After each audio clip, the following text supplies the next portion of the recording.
Ice Cube. Yeah. He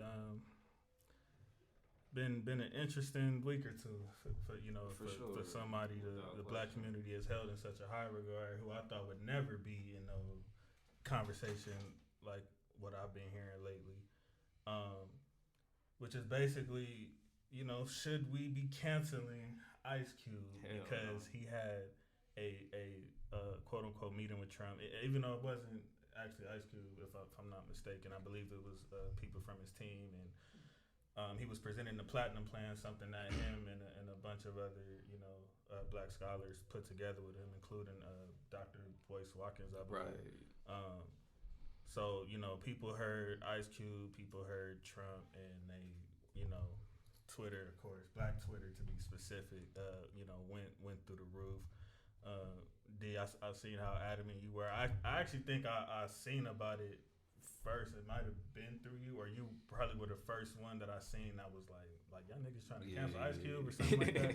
So I'll go ahead and let you start on that, man. Where do you stand on Cube meeting with Trump, the specifics of what you may know, and how do you feel about from cancel culture? From my understanding, just from listening to Ice Cube, and I'm not like super knowledgeable of the whole entire situation, but from my understanding is shortly after George Floyd died, that inspired Ice Cube to come up with a plan for black people, specifically. Okay. So he was looking at whatever plan that the Democrats had for black people, whatever plan the Republicans had for black people, and he didn't see anything that satisfied him. So he came together with some scholars and just people in the know and created a plan specifically for black people. Mm-hmm. He presented it.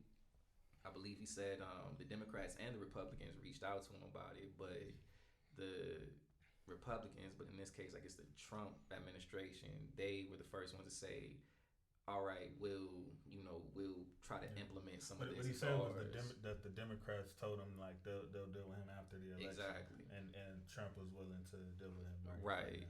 So based off of that, anything connected with Trump is automatically racist. Like anything, any type of black person that shows. And I'm talking about the stigma. Yeah, the stigma. I'm not saying that he's racist. I don't really care. I feel like Joe Biden is just as, if not more, racist. Mm-hmm. But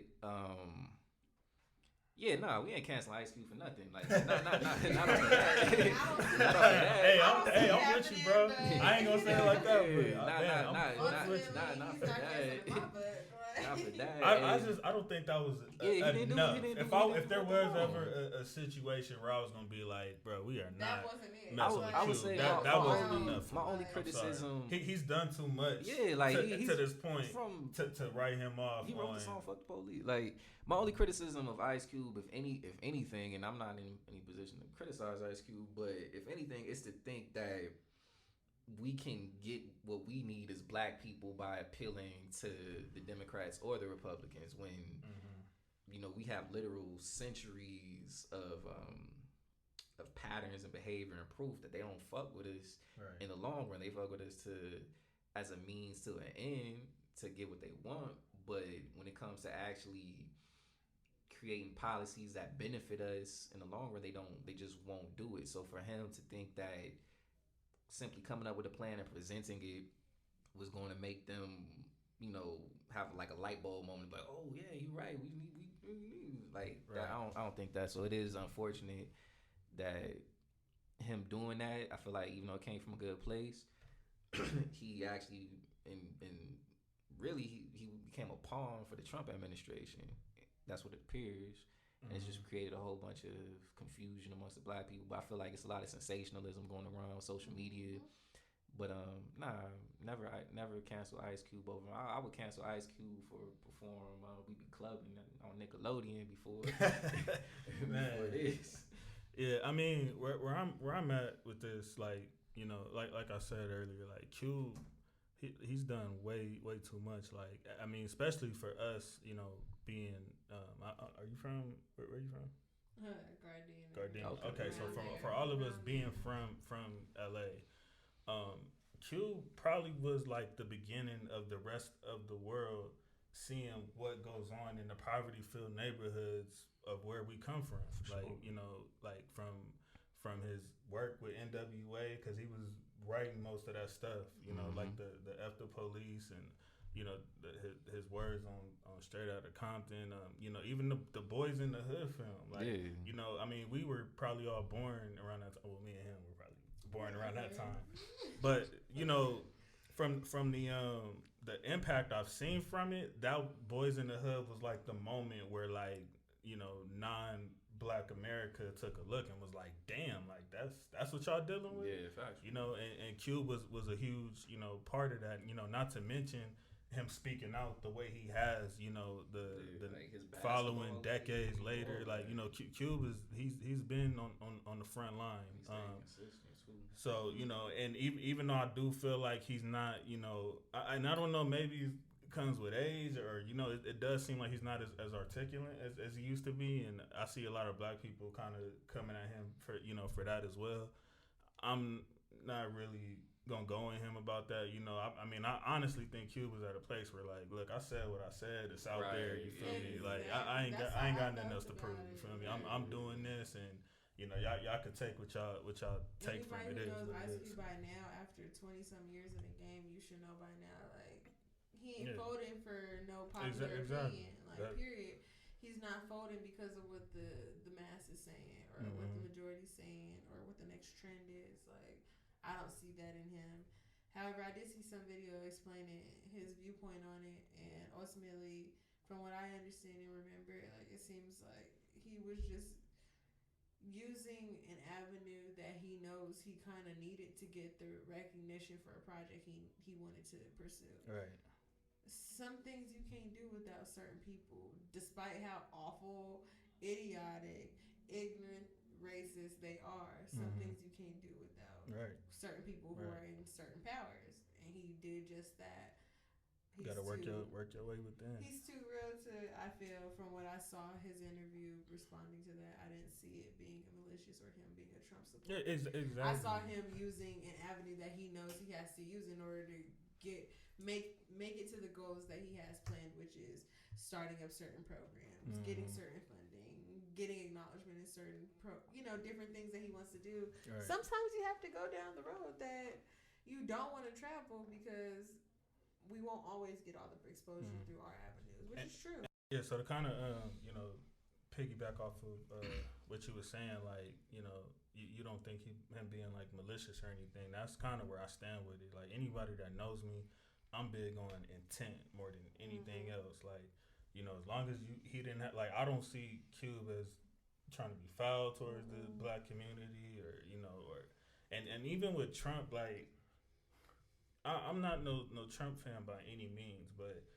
there's a lot of Black people who, or even you know non-Black people who think like just because you hate Trump, you automatically like on the right side of history. Like Trump is just like you know like where white people can you know come to Black people and be like, oh well, like I hate Trump too. Like it's kind of like when Obama was president, they thought like oh just because they like Obama, like automatically you know what I'm saying you understand where you know where we're going. That I mean that's kind of where I stand with that. Like you know, Cube hasn't done anywhere near enough for me to you know. And I mean, how y'all feel about cancel culture in general? I think it's getting to a point where it's just like y'all getting ridiculous now. Yeah, right. I definitely think it's too sensitive. I feel like people are just trying to find very petty things and miscellaneous things to be upset about when there's bigger issues at hand. They're choosing to be distracted or old from clips. A different time. What's the point in being mad at some tweets from 5 years ago when they was irrelevant, not famous, not doing what they doing now, 17 years old? Like, what difference does that make when that's not who they are today? Like, I feel like half the time when scandals like, old tweets or something, like people are fishing. People are often fishing to see a Black person especially be taken down from some controversial comment made when they were trolling back when they were before they were even 20 years old. Like what kind of sense is that? Because how and then you gotta think about how much different you are. I've had times like I've been looking at Facebook memories.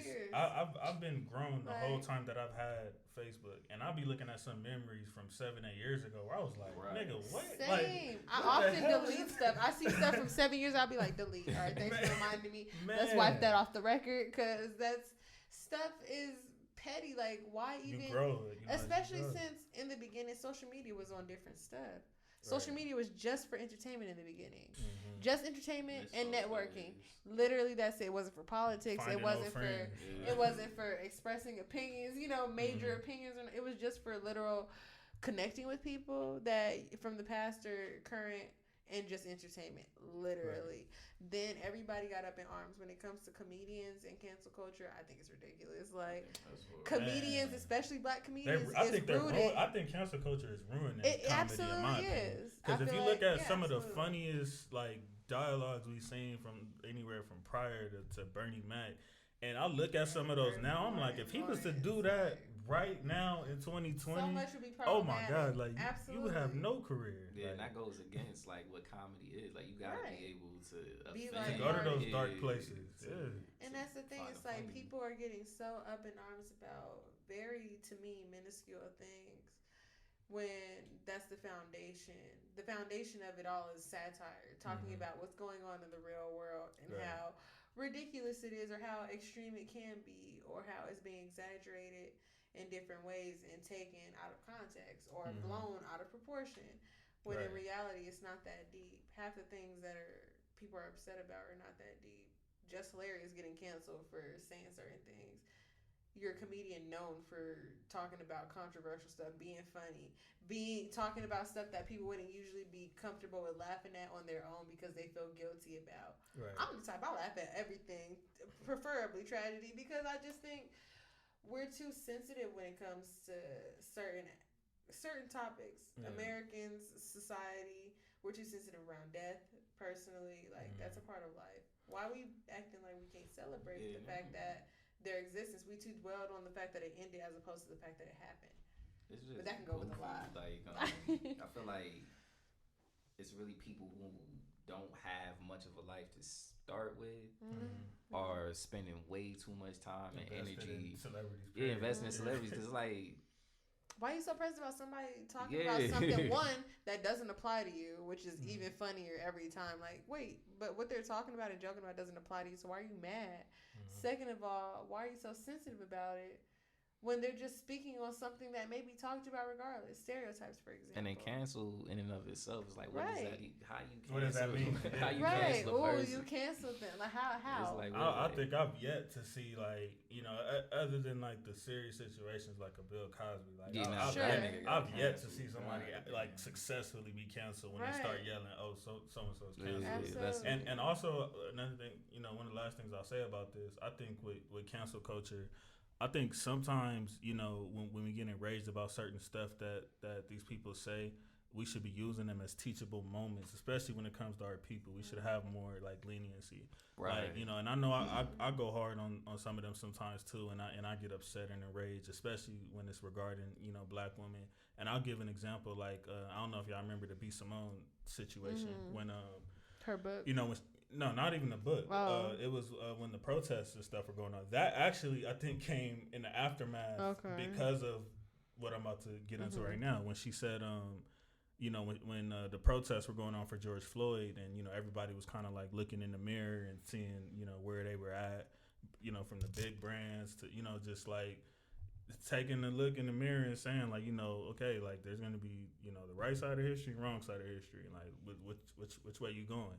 And during that time, it was very sensitive, like as you talked about. And B. Simone ended up making a comment, like, about like her not going to protest because, she doesn't want to be looked at as like an angry black woman. And a lot of people took issue with that, including, myself included. And the issue with that is like, you all on wilding out, talking about sucking dick here and, like, and literally being known for being like a loud mouth, black woman, which a lot of people take issue with, of that being a stereotype. I'm not one of those people, but your career is literally based on that. But when it's time to really, stand and, speak on something that actually, affects us moving forth, then now all of a sudden, like, oh, I don't want to be the angry black woman. But I don't, a lot of people were saying cancel B. Simone. I felt like, I don't think that's nothing she can't come back from. Like, use that as a teachable moment. And you reap what you sow anyway. Like, then the situation that you just talked about came up where they found out she was plagiarizing, most of her material from the book that she put out. So, it'll come back around anyway. But You know, I mean, that's where I stand with that. Like, I just think, you know, when it comes to us, we have to. I think we should be more, you know, willing to have it be a, a, a, teachable moment. And actually, speaking of that,